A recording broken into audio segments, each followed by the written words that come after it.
wollten's auch schon immer hören. Ja, sie steht für Traditionen und verbindet alt und jung. Sorgt für mega gute Laune, grad bei jedem Publikum.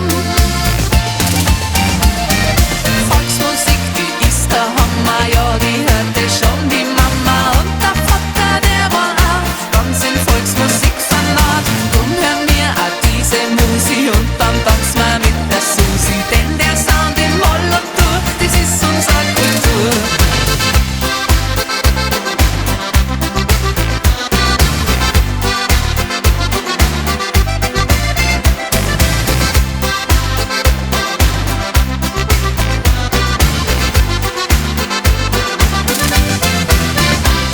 Diese Musik aus der Heimat, die füllt einfach jedes Zelt.